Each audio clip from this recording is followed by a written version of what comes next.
meditation is, to me, I mean, is basically slowing down, and also to be able to see that where is this, that whatever is happening, the thoughts are happening, the feelings are happening, sometimes memories are happening, sometimes some great desire is happening, sometimes some uh, whatever is going on in our imagination is happening, because we are not trying to force them, they are all happening. So one thing which worth considering is, where is the source of it all? Mm. Why is this particular thing happening and not something else? You are not forcing it. You are not trying to think of something in particular, or feel something in particular, or think remember something in particular, but it is all happening. And there could be hundreds of other things which could have happened, they have not happened. So what is the source of it all? And I have not been able to figure out the source. Where, why, and where is it coming from? And so, in our day to day life, also, is it not something similar which is happening? I'm just leaving it at that. I'm not saying it is not, or I'm not saying it is, but if I speak for myself, I say something very similar is happening, even in our day to day life, when we are leading a normal life, and when we are trying to do things, when we are trying to live life, we we observe certain things, and we don't observe certain things. Another person next to us observes those things, and not those that we have observed. Same happens in thinking, same happens in something which gets our attention, some thought. So, is it all happening, or is there something else? I don't know about that something else. I think most of the time it is happening, unless I'm trying to fix my car, or I'm trying to fix something, or I'm involved in something. Even while watching a movie, uh, the same movie has different impact on different people. So, what is happening out there? So, at the end of it all, it tells me that relax, you don't have to take yourself too seriously. Mm. You know, uh, this whole thing about identification with the thought, this identification with the feeling, this identification with the desire, this identification with anything which is happening in our imagination is false, because there is no, we are not doing it, really speaking. So, can this make a gap, I mean, create a gap between that which is happening inside our imagination and me? And therefore, that which is happening, can it be taken a little less seriously, or not at all seriously? So then the next thing is, then when we are reacting to something, Mm. you know, when we are reacting to something, we are taking something very seriously. If we don't take things seriously, then we won't react. This is a corollary to that. I'm just proposing, maybe worth considering, worth thinking about. You don't have to meditate. You can think you don't have to sit for half an hour or 1 hour. You can do it anytime.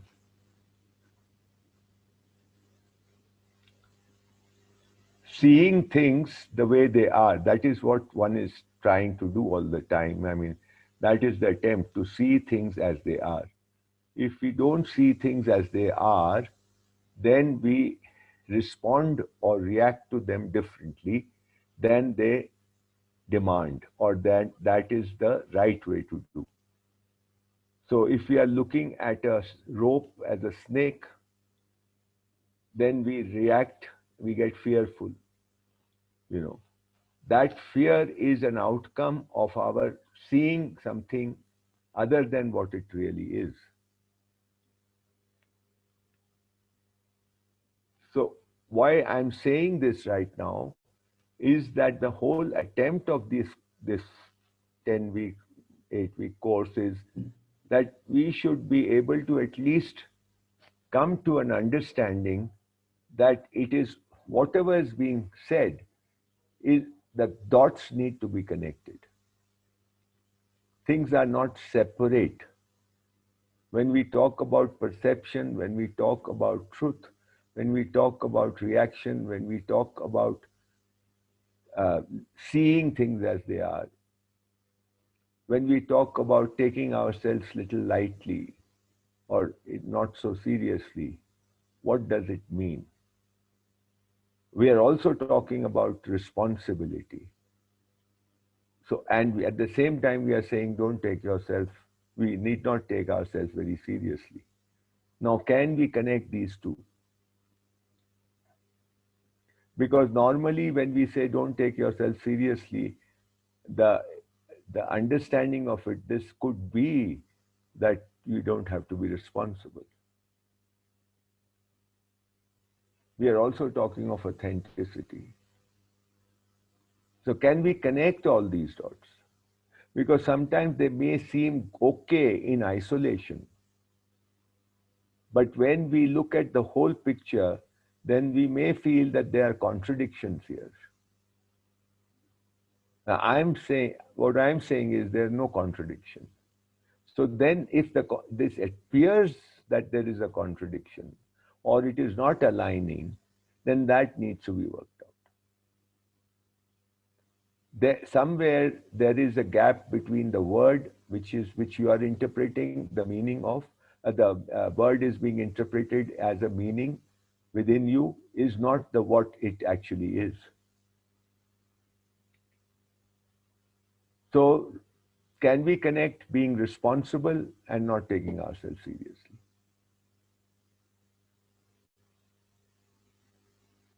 Short term planning we all do and we need to do. We have to travel tomorrow, go from one place to another. We'll have to plan a little bit what time to leave home, what to take, taxi, bus, whatever, or walk. All these things need to be planned. But this is one kind of planning. And the other kind of planning is long term, 5 years down the line, 1 year down the line, 3 years down the line. Gulab. And uh, that planning,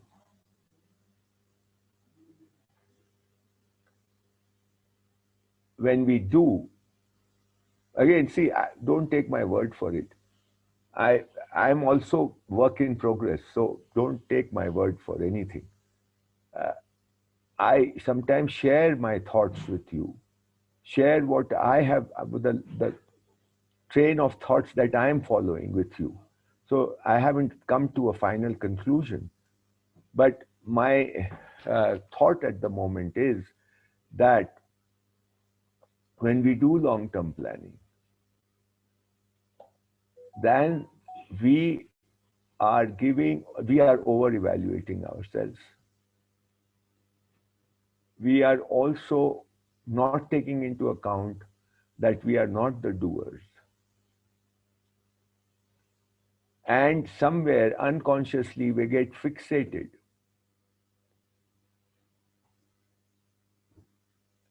Having a sense of direction where to go, having a vision of how you would like to lead your life is non specific. Planning is specific. That's how I'm meaning planning. Now, if you say no, one can plan without being specific, then it's all right. But it, it's a non-specific direction. Not without specifying, you have a sense of direction. Then that speaks to me. It's like, when you are, we all know that there is an order in existence. Example of that being that after summer, rainy season comes, and after rainy season, autumn comes, and after autumn, winter comes. This is an existential order in nature. But nature will not tell you that the rains will start falling on 10th of June. It can be any time in June or July. It will vary from year to year. And again, there is no fixed uh, timing to that. So there is an order, but there is no specific time frame. There's a general direction.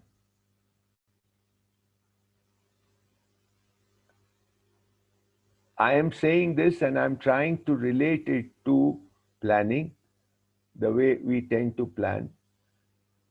I am also saying that the faith in the unknown, and when I say faith, I'm not talking of blind faith. I'm talking of acknowledgement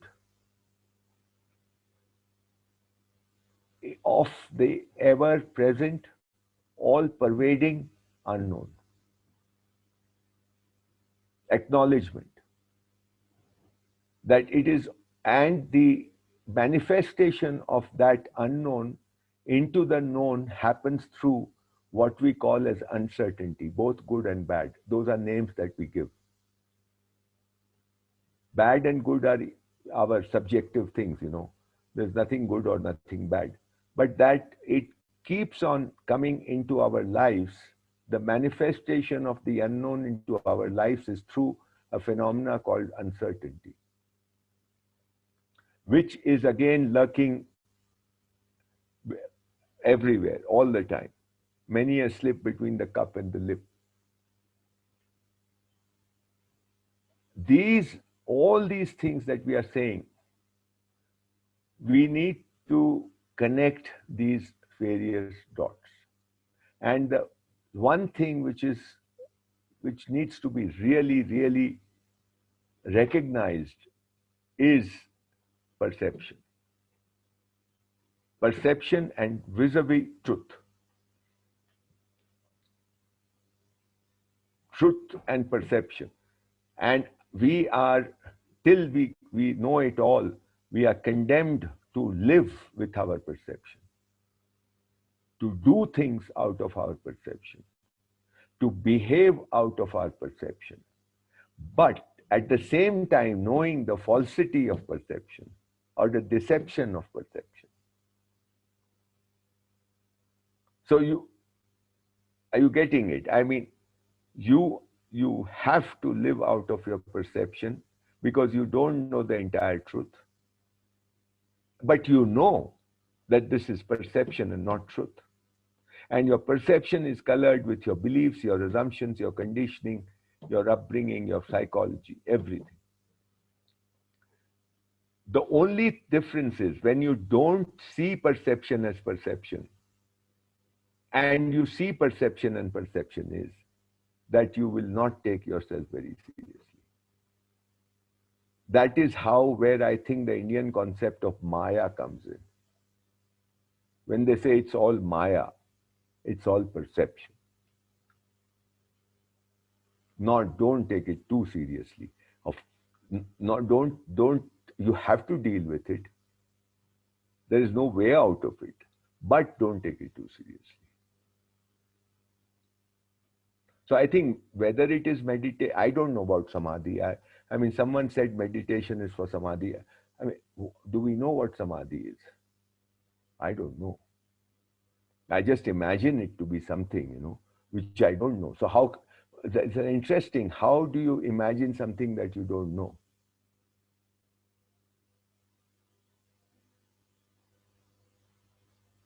And when we speak, when we use these words, we say it with so much of certainty, and we forget that how can we be certain about something we don't know? We can say, yes, it exists. I don't know. Like the unknown exists. I don't know. Samadhi may be there. I don't know. But I can't say this leads to samadhi or this is for samadhi. We don't know.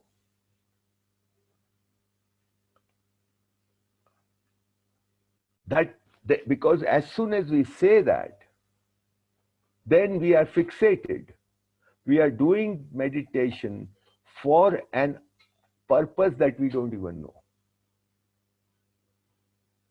So, where is the here and now then? Is my doing this meditation now, is it useless? Because I'm already looking for a purpose which I don't even know. And even in our imagination, what is it? If I ask, then I don't think we'll be able to describe it properly. I mean, clearly. So let's be careful of how much we are controlled by unknown things, and we are not even, and we say and do things with such surety.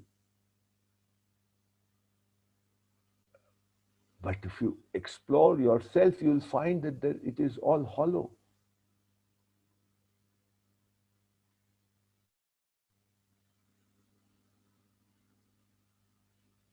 So,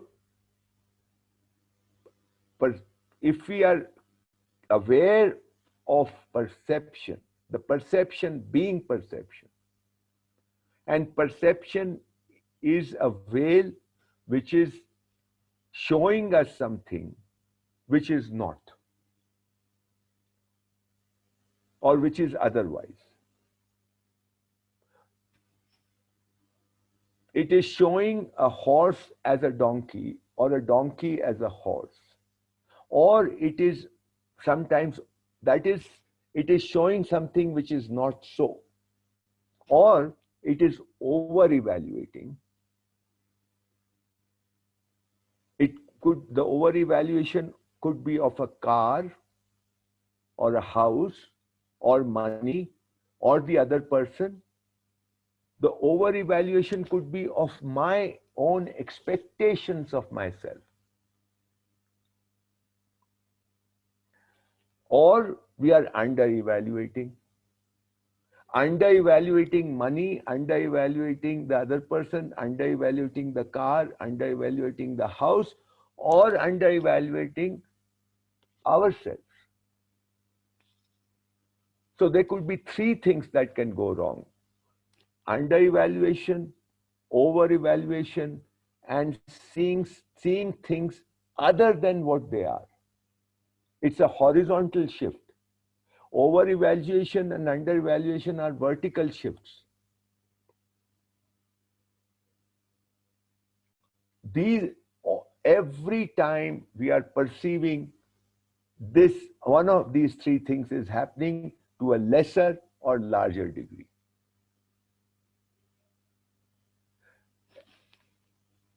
Can we be aware of that? Awareness will come after you have figured it out. This course may help you figure it out. It cannot help you being aware. It can propose, and it may speak to you that yes, we need to be aware. If you are aware of this, then you will stop taking yourself or your analysis or your the way you evaluate things a little less seriously. So if you're obsessed with a person, either are you deeply attracted to the person or deeply repelled by the person, extremely angry or extremely in love. Both are two sides of the same coin. Then Stop and tell yourself, after you have understood this concept, that this is my perception of the other person, which is making me feel so attracted to this person, or repelled, or angry, or fearful of the other person.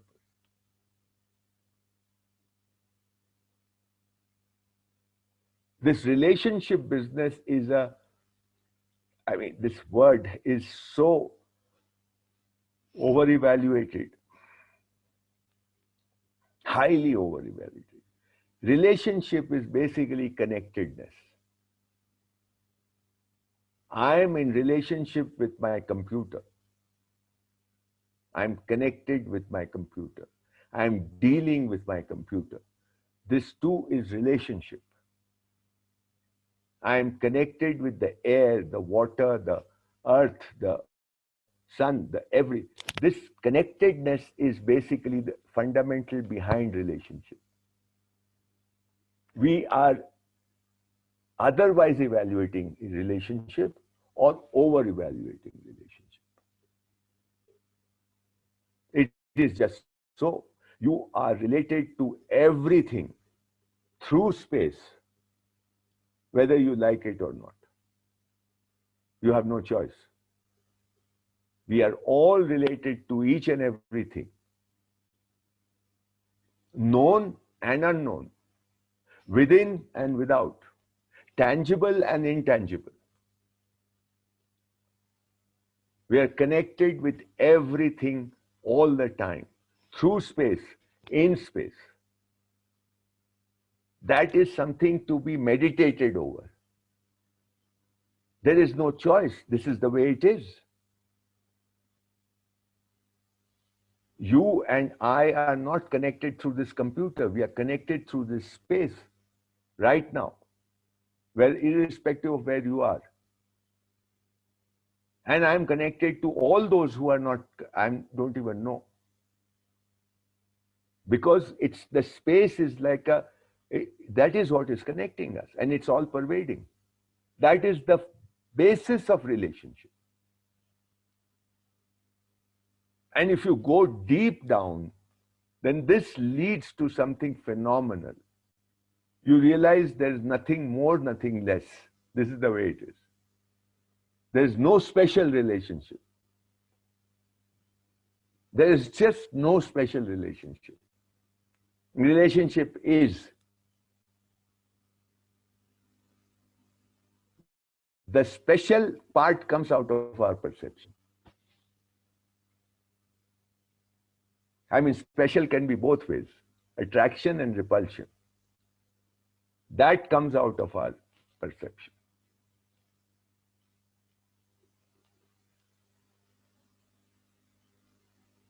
So meditation is, one kind of meditation is to sit down and look at your thoughts, observe your feelings.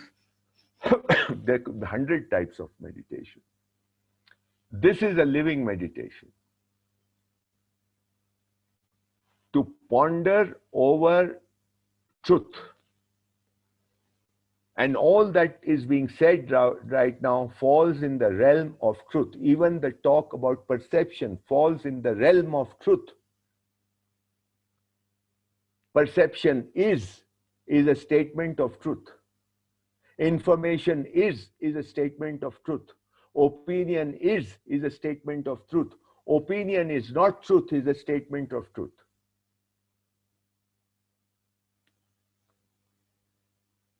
Can we meditate on, first of all, these issues, and then try and connect the dots that this is not separate from that. There's a relationship between this two.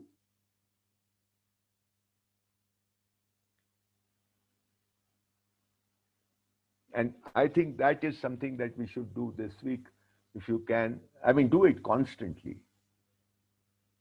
Do it all the time. And this is what I feel we must dwell on, trying to connect the dots within ourselves.